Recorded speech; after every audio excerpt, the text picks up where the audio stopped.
আমি mister জালালউদ্দিনকে challenge করছি, আপনার যদি সাহস থাকে আপনি চ্যালেঞ্জ করুন।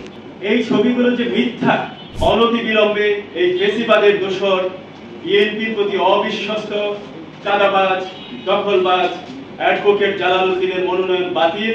কিশোরগঞ্জ ২ আসনের জন্য যাকে মনোনীত করা হয়েছে এই ব্যক্তিটি শুধুমাত্র কিশোরগঞ্জ ২ আসনের বাংলাদেশি জাতীয়তাবাদে বিশ্বাসী, জনগণের জন্য নয় বরং জনাব তারেক রহমানের জীবনের জন্য হুমকি স্বরূপ।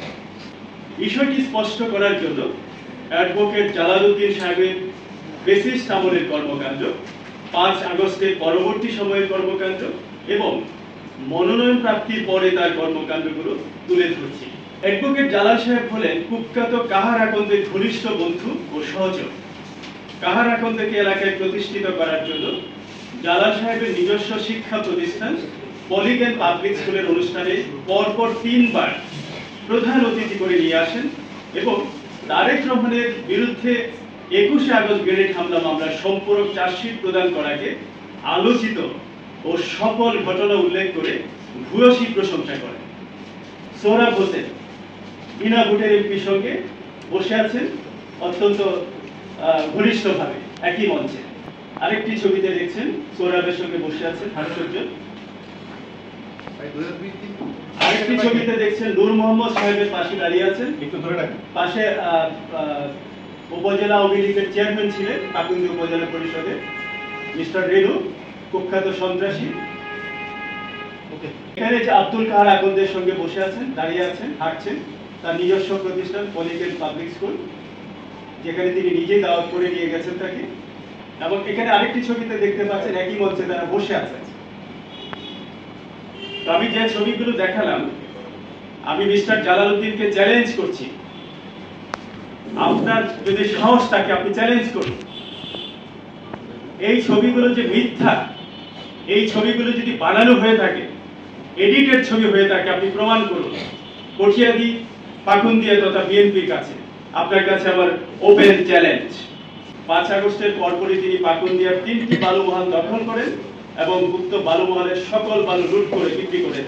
সরকারি টেন্ডার হওয়া ৩টি বালুমহালের সমঝোতার নামে ঠিকাদারের কাছ থেকে তিনি ২,৯২,০০,০০০ টাকা গ্রহণ করেন এবং সেখান থেকে ১,১৪,০০,০০০ টাকা জেলা বিএনপির নাম করে এবং উপজেলা বিএনপির অফিস নির্মাণের নাম করে আত্মসাৎ করেন। মামলার ভয় দেখিয়ে পাকুন্দি উপজেলার বিভিন্ন ব্যবসায়ীদের কাছ থেকে চাঁদাবাজি করেন এবং পাকুন্দি উপজেলার ২টি মামলায় বিএনপির লোকজনকে ফাঁসিয়ে দেন।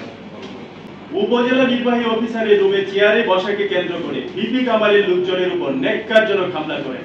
জেলা বিএনপির কর্মকর্তারা সে সময় ২ নেতাকে সতর্ক করেন। মনোনয়ন প্রাপ্তির পর তার লোকজন ইতিমধ্যে এলাকায় ত্রাসের রাজত্ব সৃষ্টি করেছেন।